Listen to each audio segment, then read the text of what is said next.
What is the worst torture that can ever be inflicted on another human being? What is the most psychologically abusive thing you can ever do to somebody? Was I the only one that had that question come up in meditation on the readings this morning? Am I that weird? Yeah, I think you guys are used to it by now. You never know what you're going to get. But according to psychologists, it's not waterboarding, it's not physical abuse or starvation. There's something far worse. Solitary confinement. The most destructive thing they found that could happen to a human person for an elongated amount of time is to be completely alone. Now, I was listening the other day to Joe Rogan. He was a comedian stand-up. He used to be Catholic, so we're praying for his salvation. So I'm trying to find hints of the gospel in him.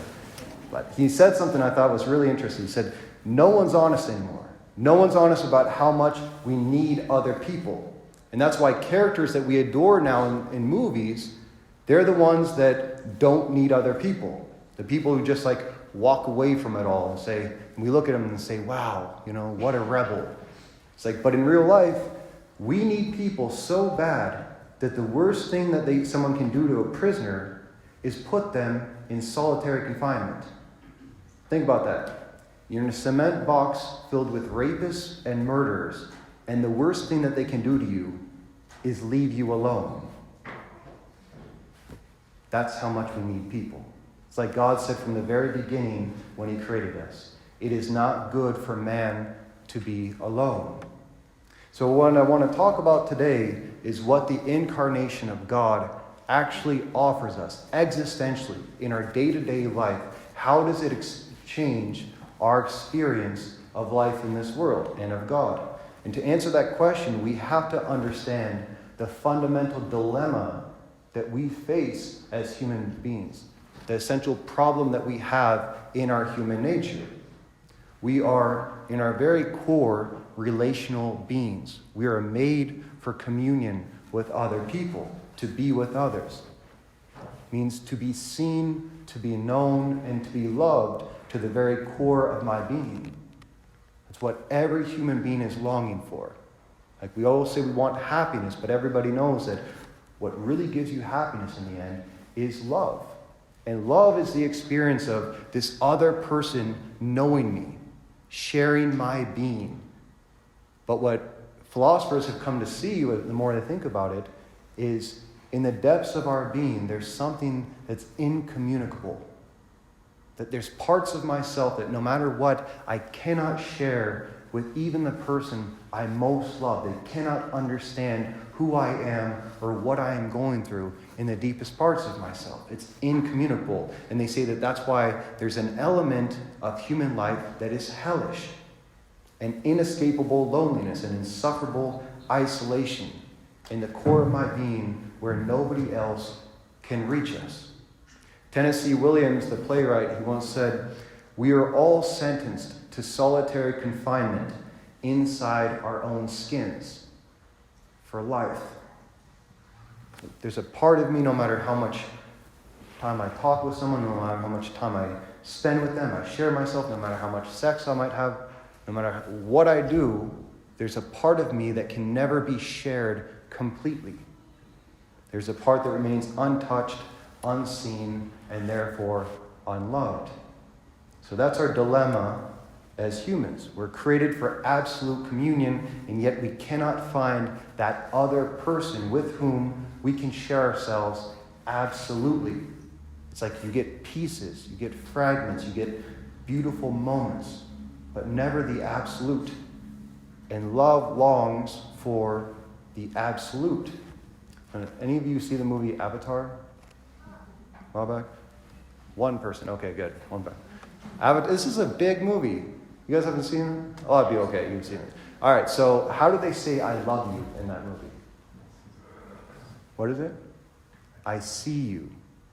Right? Then that was actually taken from an African tribe. Sawubona means I see you. And in this tribe, what would happen is when they see someone coming their way, like we would just say, hello, how are you doing? They would say sawubona, which means I see you. And the other person responds, sikona, which means I am here.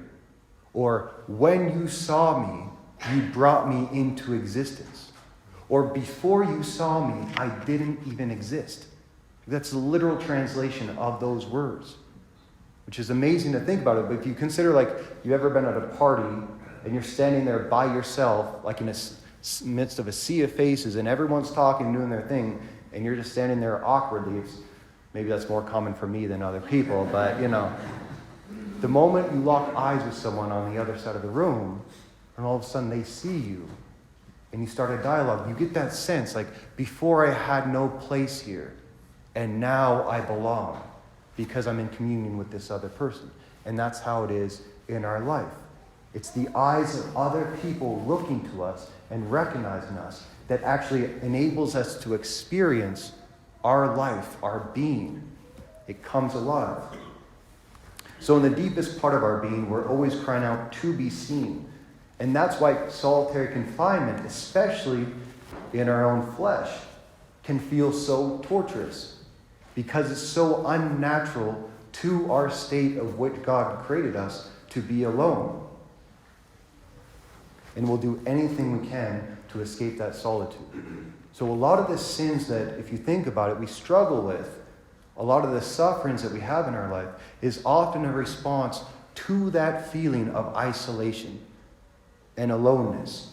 It's like when I'm tempted to break my moral compass, to do things that I don't want to do, oftentimes it's because I want to fit into the crowd. I want to be a part of my clan. And to go my own way, to be faithful to my moral compass, at times is going to set me apart from other people.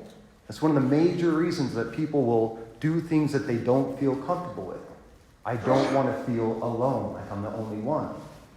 Right? That's why sex is so addicting, whether it's to a computer screen or to another human being.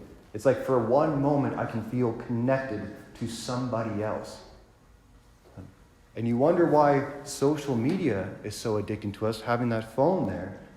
It's like every moment I can, if I start to sit in my own silence for too long, start to get really irritable, get scared, I start actually thinking to the thoughts in my own head. We don't want to do that, so we pull out our phone, we'll start just going through Facebook, watching news, listening to music. But a lot of these things can actually be escapes from the solitude of our own heart that we don't want to think about. That's why they say, if the devil can't make it bad, he'll make you busy. Your thoughts always going outside of yourself, so you never have time to enter into your own heart. So the question, what does the incarnation of Christ really offer us? How does God's coming into this world change our experience of existence? Because it's not as if he changed all the political systems. It's not as if all the poor suddenly went away. There's no suffering, there's no death or illness. All of that still remains. So what did Jesus Christ existentially offer us that we can encounter right now in our lives in this Advent? I think one really important answer is salvation from our solitary confinement inside our own flesh. Jesus Christ is the one who descends in order to be with us. Not only 2,000 years ago in history, not just in every Mass, not just to remain in a tabernacle, but he alone is the one, through his Spirit and through his Holy Eucharist, can actually break the barrier of our own flesh and enter into the very depths of our soul and of our hearts. He alone is the one whose love is stronger than death, that can find me inside the solitary confinement of my own being and set me free by his presence. As one Catholic mystic put it, when they were asked, like, who are you? He said, the deepest part of me is another. The deepest part of me is another. That's that experience when the deepest part of me is shared with another. Nothing in me is alone. Nothing in me is unseen, untouched, and unloved. Even my deepest, darkest secrets, my deepest, most shameful sins are shared with another who comes to dwell within me. And when we experience that, When we truly know Jesus Christ in the deepest part of our being, no matter what we go through in this world, whether it be political problems or physical problems or relational problems, the one thing I'll never have to experience again in my life is solitude. Because now Jesus Christ is the deepest part of me, relationally. There was this bishop, Cardinal Van Tuan, he was a bishop when this happened, spent 13 years in a communist re-education camp in South Vietnam. When the northern Vietnamese came down, he was put into a re-education camp for 13 years. 9 years of that time was in solitary confinement. 9 years of no communicating with anybody. And he said that his prayer became so purified that he got to the point where he would just lay on the cement ground in his cell for days at a time. And all he could say was, "Jesus, Francis is here." And he'd hear Christ whispering right back to him in the depths of his heart, "Francis, Jesus is here." And he said the greatest grace that he got when he was in that prison for 9 years was he never felt one time alone. He never felt in solitude because Christ was there with him at every moment. So that's the goal of Advent and Christmas, to experience Jesus Christ, God in the flesh, coming not only to remember his coming in the world, but dwelling within me here and now. And there's a few ways to help facilitate that. That doesn't just happen from a realization. You have to seek it. And that's why Advent means ad venire, towards the coming. Like you have to actually prepare yourself for the coming of Christ so you can recognize and receive it when it comes. So I just want to give 4 resolutions. Just pick one for these remaining weeks of Advent. Number 1, read the daily readings of Mass. Take about 10-15 minutes just to slowly meditate on the daily readings online, on a Magnificat, the Word Among Us books in the back you can pick up. Number 2, you come visit the chapel every single day. Even if it's locked, you kneel outside. Right? But to come here, the more we look at Jesus Christ dwelling in the tabernacle, the more we'll experience him when we actually receive him in the Holy Eucharist. The 3rd, try to go to daily Mass, at least maybe once or twice during Advent time, not just on Sundays. Again, that experiencing Christ coming. And 4th is confession.